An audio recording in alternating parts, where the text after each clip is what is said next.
जय हिंद प्यारे साथियों। असिस्टेंट प्रोफेसर भर्ती के जो नियम हैं उनमें फिर से एक बड़ा बदलाव किया गया है। चाहे आप गवर्नमेंट यूनिवर्सिटी में असिस्टेंट प्रोफेसर बनो, चाहे आप प्राइवेट यूनिवर्सिटी में असिस्टेंट प्रोफेसर बनो, जो असिस्टेंट प्रोफेसर भर्ती के जो नियम थे उनमें एक बड़ा बदलाव किया गया है।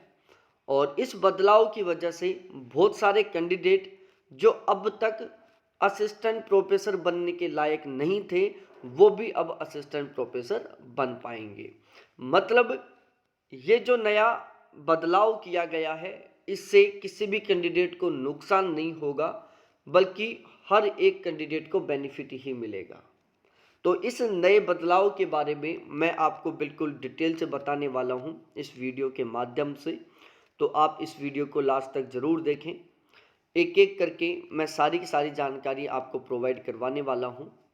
आप यूजीसी नेट या हायर एजुकेशन से रिलेटेड यदि किसी भी तरीके का कोई बदलाव आता है और उससे आप ऑलवेज अपडेट रहना चाहते हो तो प्लीज़ एक बार इस चैनल को ज़रूर सब्सक्राइब करें, वीडियो को लाइक करें, सभी दोस्तों के साथ ज़रूर शेयर करें। उच्च शिक्षा से जुड़े पाठ्यक्रमों की तरह विश्वविद्यालयों सहित देश भर के उच्च शिक्षण संस्थानों में पढ़ाने वाले शिक्षकों की नियुक्ति प्रक्रिया भी अब लचीली होगी। मतलब यूनिवर्सिटियों में पढ़ाने वाले जो शिक्षक हैं, मतलब जो असिस्टेंट प्रोफेसर हैं, उनकी भर्ती प्रक्रिया भी क्या होगी, अब लचीली होगी। अब शिक्षकों की नियुक्ति सिर्फ पीएचडी और नेट के विषयों के आधार पर दी जाएगी। ये सबसे महत्वपूर्ण लाइन है यहाँ पर कि अब शिक्षकों की भर्ती सिर्फ पीएचडी और नेट के विषयों के आधार पर दी जाएगी।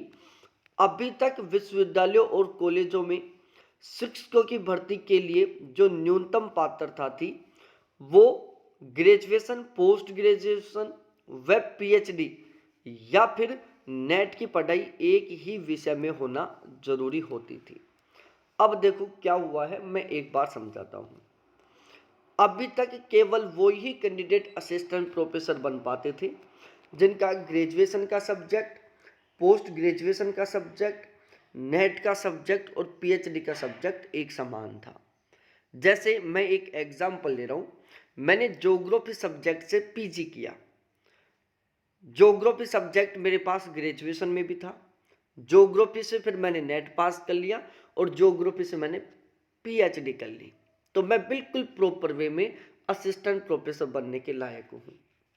दूसरी कंडीशन में कोई कैंडिडेट था जिसने ज्योग्राफी सब्जेक्ट से एमए कर लिया, ग्रेजुएशन उसने बीएससी किया था और उसके पास फिजिक्स, केमिस्ट्री और मैथ ये 3 सब्जेक्ट थे। उसके बाद उसने ज्योग्राफी से एमए किया, फिर ज्योग्राफी से नेट किया, फिर ज्योग्राफी से पीएचडी कर लिया। तो ये कैंडिडेट असिस्टेंट प्रोफेसर बनने के लायक नहीं था, क्योंकि जो ज्योग्राफी सब्जेक्ट जिससे उसने पीजी किया है, जिससे उसने नेट क्वालिफाई किया है, जिससे उसने पीएचडी किया है, ज्योग्राफी सब्जेक्ट उसका ग्रेजुएशन का सब्जेक्ट नहीं था, इसलिए वो असिस्टेंट प्रोफेसर बनने के लायक नहीं था। तो ये जो एक नियम था इसकी वजह से बहुत सारे कैंडिडेट थे जो असिस्टेंट प्रोफेसर की भर्ती से बाहर हो जाते थे। अब इसमें बदलाव कर दिया और इसमें बदलाव यही हुआ है कि आपने चाहे ग्रेजुएशन किसी भी सब्जेक्ट से किया हो, चाहे पोस्ट ग्रेजुएशन आपने किसी भी सब्जेक्ट से किया हो, आपका नेट और आपका पीएचडी ये दोनों सेम सब्जेक्ट से होना चाहिए। जैसे यहाँ पर मैं एक एग्जाम्पल लेता हूँ। कोई कैंडिडेट है जिसने ग्रेजुएशन बीएससी किया, मतलब उसके पास बीएससी में फिजिक्स, केमिस्ट्री, मैथ 3 सब्जेक्ट थे। उसके बाद उसने कॉमर्स से पीजी कर लिया, मतलब एमकॉम कर लिया।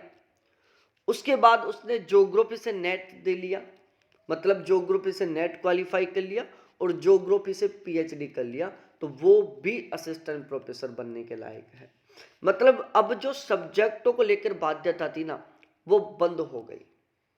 अब पहले की तरह जरूरी नहीं है कि ग्रेजुएशन, पोस्ट ग्रेजुएशन, नेट और पीएचडी इन चारों में आपका सब्जेक्ट कॉमन हो। अब आप ग्रेजुएशन चाहे किसी भी सब्जेक्ट से किए हो, पोस्ट ग्रेजुएशन आपने चाहे किसी भी सब्जेक्ट से किया हो, बस आपका नेट और पीएचडी दोनों सेम सब्जेक्ट से होने चाहिए, आप असिस्टेंट प्रोफेसर बन सकते हैं। ये एक बड़ा बदलाव किया गया है असिस्टेंट प्रोफेसर भर्ती की प्रक्रिया में। नई व्यवस्था में उम्मीदवारों ने भले ही ग्रेजुएशन या पोस्ट ग्रेजुएशन की पढ़ाई किसी भी विषय से की हो, लेकिन अब वह सिर्फ पीएचडी या नेट में रखे गए विषयों के आधार पर ही संबंधित विषय के शिक्षक पद पर भर्ती के लिए पात्र होंगे। विश्वविद्यालय अनुदान आयोग ने विश्वविद्यालय और कॉलेजों में शिक्षकों की भर्ती व पदोन्नति के नियमों को नई नीति एनईपी के तहत व लचीला किया है। शिक्षा मंत्री धर्मेंद्र प्रधान ने इन बदलावों को लेकर सोमवार को यूजीसी का मसौदा जारी किया। मसौदे को अंतिम रूप देने के लिए 6 माह के भीतर सभी उच्च शिक्षण संस्थानों को इसे अपनाना होगा। इसमें विश्वविद्यालय, डीम्ड विश्वविद्यालय, स्वायत्त कॉलेज भी होंगे। मतलब अब ये वाला जो नया नियम है वो प्राइवेट कॉलेजों पर भी लागू होगा, प्राइवेट यूनिवर्सिटियों पर भी लागू होगा, सेंट्रल यूनिवर्सिटी पर भी लागू होगा, स्टेट यूनिवर्सिटी पर भी लागू होगा, स्वायत्त यूनिवर्सिटी पर भी लागू होगा और डीम्ड यूनिवर्सिटी पर भी लागू होगा। मतलब हर एक जगह पर लागू होगा। नई व्यवस्था में शैक्षणिक योग्यता के साथ ही अनुभव और स्किल को भी महत्व दिया जाएगा। उच्च शिक्षा से जुड़े पाठ्यक्रमों को भी पहले के मुकाबले लचीला बनाया गया है। यूजीसी ने उच्च शिक्षण संस्थानों से शिक्षकों की पदोन्नति में शैक्षणिक प्रदर्शन की जगह उनके स्किल और अनुभव को महत्व देने का भी सुझाव दिया है। मतलब पहले जो प्रमोशन होता था वो केवल और केवल शैक्षणिक प्रदर्शन के आधार पर होता था, लेकिन अब जो प्रमोशन होगा असिस्टेंट प्रोफेसर से एसोसिएट प्रोफेसर के पद पर, एसोसिएट प्रोफेसर से प्रोफेसर के पद पर, तो वो अब स्किल और अनुभव के आधार पर होगा। नए प्रस्तावित नियमों में योग संगीत, परफॉर्मिंग व विजुअल आर्ट्स, मूर्तिकला और नाटक जैसे क्षेत्रों से जुड़ी सर्वश्रेष्ठ प्रतिभाओं को आकर्षित करने के लिए विशेष भर्ती प्रक्रिया अपनाई जाएगी। राष्ट्रीय व अंतर्राष्ट्रीय स्तर पर हासिल की गई उपलब्धियों को शिक्षक भर्ती की पात्रता से जोड़ा गया है। माना जा रहा है कि इससे इन क्षेत्रों को बेहतर शिक्षक मिल सकेंगे। शारीरिक शिक्षा और खेल से जुड़ी शिक्षा में शिक्षक के पद पर नियुक्ति में इन क्षेत्रों में बेहतर योगदान देने वाले खिलाड़ियों को शामिल किया जाएगा। मतलब जो योग सब्जेक्ट की जो योगा सब्जेक्ट के जो कैंडिडेट हैं, संगीत सब्जेक्ट के, परफॉर्मिंग सब्जेक्ट के, विजुअल आर्ट सब्जेक्ट के, मूर्तिकला सब्जेक्ट और नाटक सब्जेक्ट, इनसे जुड़े हुए जो बेहतरीन प्रदर्शन करने वाले कैंडिडेट हैं उनको एक तरीके से स्पेशल कोटा देकर असिस्टेंट प्रोफेसर बनाया जाएगा, ताकि वो अपना जो भी टैलेंट है उसको सभी के सभी स्टूडेंटों के साथ शेयर कर सके। तो इस तरीके से ये कुछ नए नियम बने हैं। इन नियमों को लेकर आपकी क्या राय है ये भी आप एक बार कमेंट सेक्शन में कमेंट करके बताना, क्योंकि फिलहाल में जो यूजीसी है वो अपनी इच्छा के अनुसार हर एक दिन नया नियम लेकर आ रही है, हर एक दिन नियमों में बदलाव कर रही है। वो बिल्कुल भी इस बात से प्रभावित नहीं हो रही कि इसका स्टूडेंटों के ऊपर क्या प्रभाव पड़ेगा, ओवरऑल जो कैंडिडेट असिस्टेंट प्रोफेसर बनना चाहते हैं वो क्या चाहते हैं। तो आप एक बार यहाँ पर कमेंट सेक्शन में कमेंट करके ज़रूर बताना कि ये जो नया बदलाव किया गया है प्रमोशन को लेकर, और जो विशेष प्रकार के सब्जेक्ट हैं उनमें जो सर्वश्रेष्ठ प्रदर्शन करने वाले कैंडिडेट हैं उनको स्पेशल कोटा देना और सभी सब्जेक्टों की जो वैधता है उसको हटाना, इसको लेकर आपकी क्या राय है कमेंट सेक्शन में कमेंट करके ज़रूर बताना। बहुत बहुत धन्यवाद आपको देखने के लिए।